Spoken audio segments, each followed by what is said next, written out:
નમસ્તે મિત્રો, દીર્ઘ educational classic ચેનલમાં આપનું ફરી એકવાર ખૂબ ખૂબ હાર્દિક સ્વાગત છે. મિત્રો, આજે આપણે ઝવેરચંદ મેઘાણીની નવલકથા વસુંધરાના વહાલા દવલા પ્રકરણ 7 જોઈશું. તો ચાલો મિત્રો વિડીયો શરૂ કરીએ. રસ્તો નીકળે છે. અમરચંદ બાપા અને પોલીસ મુખી એક વાર પાછા મળ્યા. તેમનું મિલન સ્થાન એ જૂની હાટલી જ હતી. પ્રતાપે કરાવેલી નવી દુકાનનું અમરચંદ શેઠને કશું જ આકર્ષક નહોતું. એ તો સમજતા ને કહેતા, સારા પ્રતાપ, આ હાટડીએ જ આપણો દી વાળ્યો છે. આ હાટડી એકેય દી બંધ બારણે ન રહેવી જોઈએ. પોતે આમ બહાર ગયા હોય ત્યારે પણ આ હાટડીમાં પ્રભાતે ને સાંજે દિવસો પહેલો થવો જોઈએ, એ એમનો નિયમ હતો. ફરીવાર સુપારી અને બદામના ચોરા ભેગા મળ્યા અને પોલીસ મુખીએ એનું પ્રાશન કરવાની સાથે જ જુવાનીના સ્મરણોનું રસાસ્વાદ માણ્યો. પણ અમરચંદ શેઠના અંતરમાં હોળી પડતી હતી. પ્રતાપ દૂધે ધોયા રૂપિયા કાઢીને હજુએ એ બાઈને સાનું લૂંટાઈ દઈ રહેલ છે. એ કમાની બધી મારી છે. મેં પારકા લોહી પી પીને મેળવી છે. પ્રતાપ એને આમ ઉડાવશે. અમરચંદ શેઠે થોડી ઘડીના વિનોદ પર વાત છેડી. તમે તો આપા અમારા ઘરની સામું આંગળી ચીંદડું ન ટાળ્યું તે ન ટાળ્યું સી વાતનું.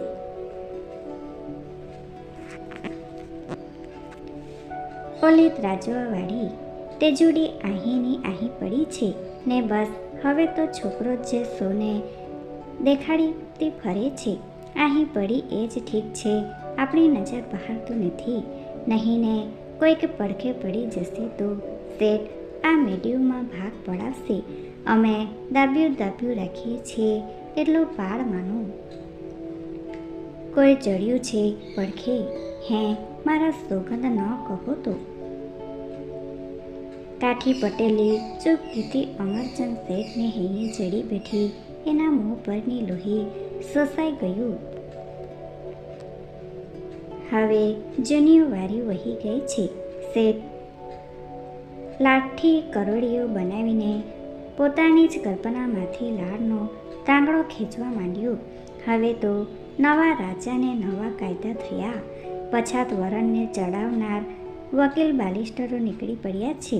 હવે નીચ જાતના મનપાન વધ્યા છે. આજ તો હા, હવે ખાનદાનીનો સમૂહ ગયો છે ભાઈ. આ તો અમલદાર તમારા કાબૂમાં છે. પણ કાલે કોઈ ભૂંડો અમલદાર આવશે ને તો કે ખાટસવાદિયા એ તેજુડીને પડખે ચડી જઈને તમારી આબરૂને માથે હાથ નાખશે. અમે તો સંબંધીને દાવી ચૂપે બેઠા છીએ. કાંઈ મારક બતાવશો? મારક મફત થઈ જાય છે. હે અમરચંદભાઈ, તમે પણ રાજા માણસના જેવી વાતો કરો છો તે. પણ હું ક્યાં મફત મારક કાઢવાની વાત કરું છું? તો પછી હાવ ઘીના ઠામમાં ઘી પડી રહેશે.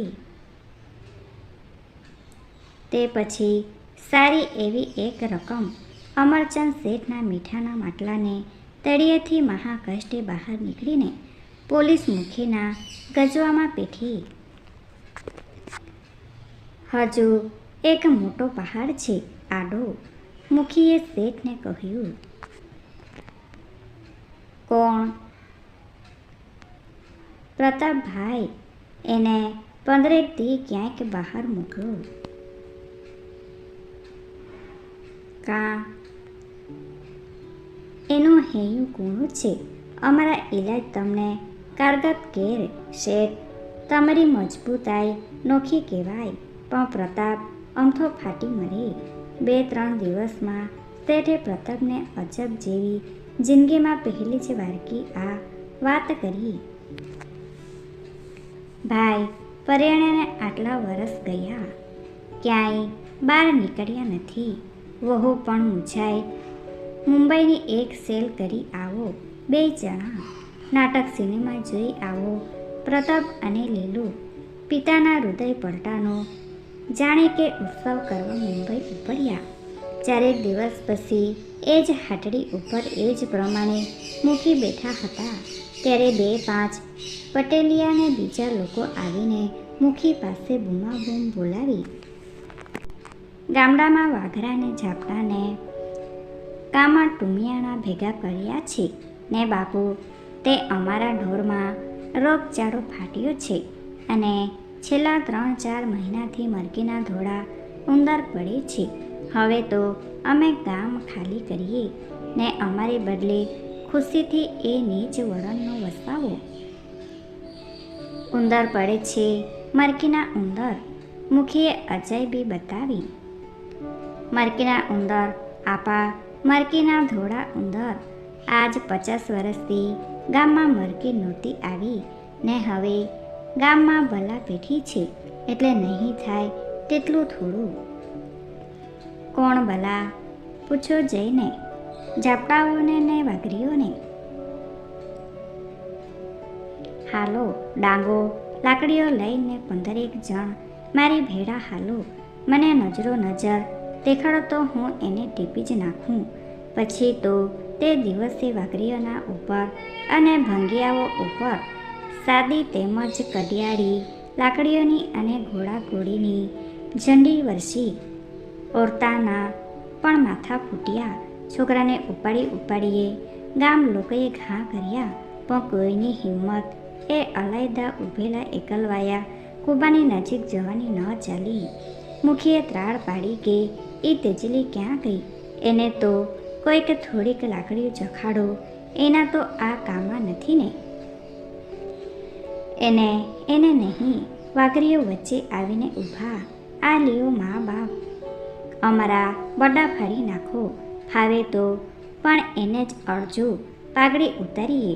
એમ કહીને વાઘરીઓએ પોતાના માથા પર વીટેલા લીરા હાથમાં ધરીને માથા ઝુકાવ્યા, જેવું માથા ખાટકી વાડામાં બકરા નમાવીએ ઊભા રહે છે. તેજબાઈએ આ અપશબ્દોનો શોર બકોર અને સ્ત્રીઓ બાળકોની કાગારોડ સાંભળી. એનું શરીર તાવની વરાળો નાખતું બહાર નીકળ્યું. તાવની ગરમીએ એના દેહને ધગાવી ફૂલ ગુલાબી બનાવ્યો હતો, પણ એની આંખોમાંથી ઊની જ્વાળાઓ નીકળતી હતી. ઓલી ખોલ તારો કૂબો. શા માટે? અંદર તું અડદનું પૂતળું મંતરી રહી છું કેમને? ગામના છોકરા બરખી જવા મરઘીને બોલાવી છે તે હે ને?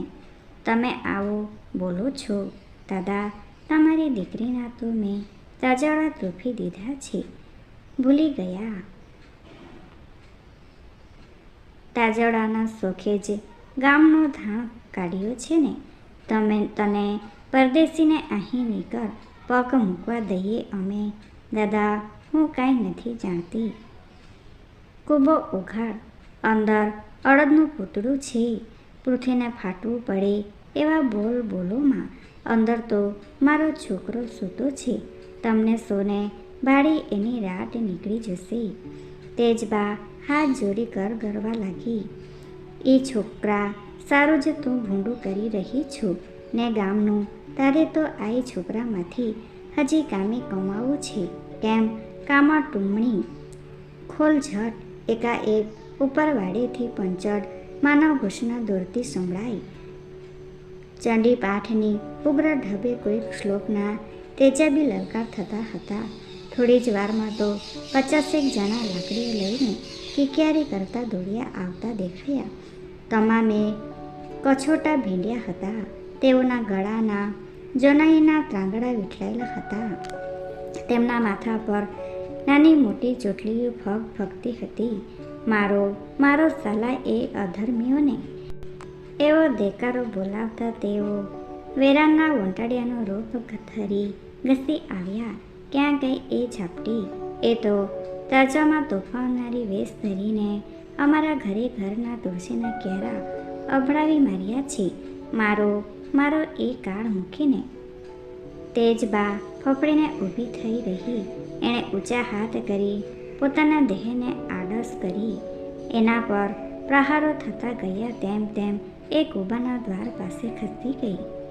હા, કૂબામાં પેસો કોઈ! એવા હાકલા સાંભળીને એણે કૂબાના બારણા આડો પોતાનો દેહ મોટી શિલાની માફક ખોડી નાખ્યો. એને ધકેલી બારણું ઉઘાડી ટોળું અંદર પેઠું. પેઠેલાએ પૈકીના એક માણસે અવાજ દીધો કે આ રહ્યું અડદનું પૂતળું. જો આ રહ્યા રાંડના કામા, મારો મારો એને મારીને કટ્ટા કરો. એ ઝાપડી છે, નક્કી એ ભંગડી છે. માડી એવી ચીસ એ ભાંગેલા કૂબાની અંદરથી ઉડતી હતી. એક બાળક 25-50ની હડફેરે ચડ્યું હતું. માડી, તું ક્યાં છો? માડી, માડી આ રહી. માડી, અહીં. બાપા અહીં મારા ફૂલ. એ શબ્દો મારો ના દેકારાની નીચે ચોપાઈને જાણે કે એકબીજાને શોધતા હતા. બોલ હવે, તારે શું કહેવું છે? રાંડ માનવ ભક્ષીણી એક આધેડ ઉંમરના બ્રાહ્મણે તેજબાની સામે ડોળા ફાટ્યા. તમે તમારામાંથી 5-7ને હું ઓળખું છું. તેજબા કરાર અવાજે નાના બાળકની ચીસો શા કારણથી સમી ગઈ હતી તે સમજી કરીને કહ્યું, તમે ખીજડા તળાવની મારી તંબડીએ બહુ ડી આટા ફેરા માર્યા હતા નહીં ગોર? તે દી હું ઝૂંપડી નહોતી, માના બરખેણી નહોતી, પણ અમારા ફેરા ફોગટ ગયા એટલે જ આજ મારો રાણને બદનામ કરે છે. બ્રાહ્મણના દીકરાને, સોમયજ્ઞના ઉપાસકોને મારો મંત્ર ભણો, બાળી ભસ્મ કરો ને એને. બાય, બધા નામ તું બાય. હવે થાણામાં ઈ લેજે. મુખીએ કાઠીને ગળ ગૂંથડીમાં પાયેલી માર્મિક વાણી ચલાવી. મારું અમરચંદ શેઠનું, એના છોકરાનું, આ 80 વર્ષના ધનેશ્વર બાપાનું જેટલા નામ હૈયે રહે એટલા નામ લેજે ને. તારે કોઈ પણ વાતે નાણાં જોઈતા હતા. શેઠના પુત્રનું નામ પડતા તેજબાના પોપચા નીચે ઢળ્યા. એણે ઓઢણીને કપા નીચે ખેંચી લીધી. હા, ધનેશ્વર ગોર બોલી ઉઠ્યા ત્યારે એના બોખા મોંમાંથી થૂક ઉડ્યું. હવે મુદ્દાની વાત કરી નાખીએ. મુખીએ નાણાં કાઢાવતા તા એને. અરે કોઈ થાકનો ભો રાખો, એક અવાજ આવ્યો. કયો છે ઈ? ધનેશ્વરે તાળ નાખી. તે સાથે તમામની આંખોએ એ બોલનારને વીણી લીધો. તું વાઘરો, તારા મોંમાં ઠાકરનું નામ, એલા ઈશ્વરનું નામ પણ અબડાવ જ. એને કોઈક બોલતા તો શીખવો. એ શબ્દોની સાથે જ વાઘરી પર ગળતા પાટુના મેહે વરસ્યા. એની રહી સહી ચૂરણી પર ચિતરાઈને જૂથાયેલી ચામડી સાથે ચાડી ખાવા લાગી. ભાંધો આ બધાને, મુખીએ કહ્યું. એની પોતાની જ પાઘડીએ ભાંધો ને લઈ હાલો વિજયગઢને થાણે. ભંગીઓ અને વાઘરીઓના જુવાનોને બુड्ढાઓનું બંદીવાન જૂથ હરાવ્યા. ઢોરના ટોળાની પેઠે એકબીજાની ભેડું પોતાના જ કપડાને ગોળીએ બંધાઈને વિજયગઢને માર્ગે હકાર્યું. સાથે સાક્ષીઓ તરીકે બ્રાહ્મણો, લુહાણા, કાઠીઓ પૈકી થોડા જણ જગ બહાદુરના દમામથી ચાલ્યા. બંદીવાનોના ટોળાની મુખરે તેજબા ચાલી. એની છાતીએ એનો છૂંદાયેલો છોકરો હતો. વચ્ચે આવતા પ્રત્યેક ગામને પાદર બ્રાહ્મણો રાજપૂતોએ ગામ લોકોને પોકાર પાડ્યા કે ચેજો ભાઈ, ઝાપટાએ અડદના પૂતળા આરાધ્યા છે. ગામે ગામ મરકી ના વા વહેતા મેલ્યા છે. ઢોર ડાખરોમાં પણ તેમણે રોગચાળા ઉતાર્યા છે. ચેતજો, ઝાપટાઓને વાઘરાઓને રેઢા મૂકશોમાં. એ સંદેશો ગામે ગામ ફરી વળ્યો. ગામડે વાઘરીઓ અને ભંગીઓ પર માર પડ્યા. ન કોઈ ઊંડી તપસ કરવા અટક્યું, ન કોઈ અડદના પૂતળાનો નજરે જોનાર સાક્ષી હતું એકલું આંધળું જનૂન. જનૂન જ્યારે એક જ ભેજામાં જન્મે છે ત્યારે તો એને કલ્પિત પણ કોઈ કારણ, કોઈ શંકા, કોઈ ભીતિ કે ભ્રાંતિ હોય છે. પણ જનૂન જ્યારે સેંકડો હજારો બેજાનો કબજો લે છે ત્યારે એને પ્રયોજનની ખેવના રહેતી જ નથી. એ પોતે જ કાર્ય અને કારણનો એકાકાર બની બેસે છે. જનતા પ્રિયજન અને નિરુદ્દેશ જીવતી હોય છે, પણ જીવનનું તો એને પણ કોઈને કોઈ પ્રયોજન જોઈએ છે. એ પ્રયોજન જડી ગયા પછી જનતા પોતાને કૃતાર્થ માને છે. નિશ્ચેતનમાં જીવતી જનતાને ચેતનવંત બનાવવાનું હર કોઈ એક ઓઠું જોઈએ છે. એ ઓઠું ગામડાની જનતાને આવા કોઈ આંદોલનમાં પ્રાપ્ત થાય છે અને એ ચેતનવંતી અવસ્થામાં બુદ્ધિ વાપરવાનું કહી કાઢી પાડવાનો પ્રયત્ન એનું અપમાન કરવા બરોબર ગણાય છે. 25-30 ગામડાને સચેતન બનાવવાનો આ અવસર સાંપડ્યો હતો. નિષ્ક્રિય બનેલા હાથને ચડેલી જણ જનતાએ પૂરા શૌર્ય સાથે નીચે વર્ણો ઉપર ઉતારી કાઢી.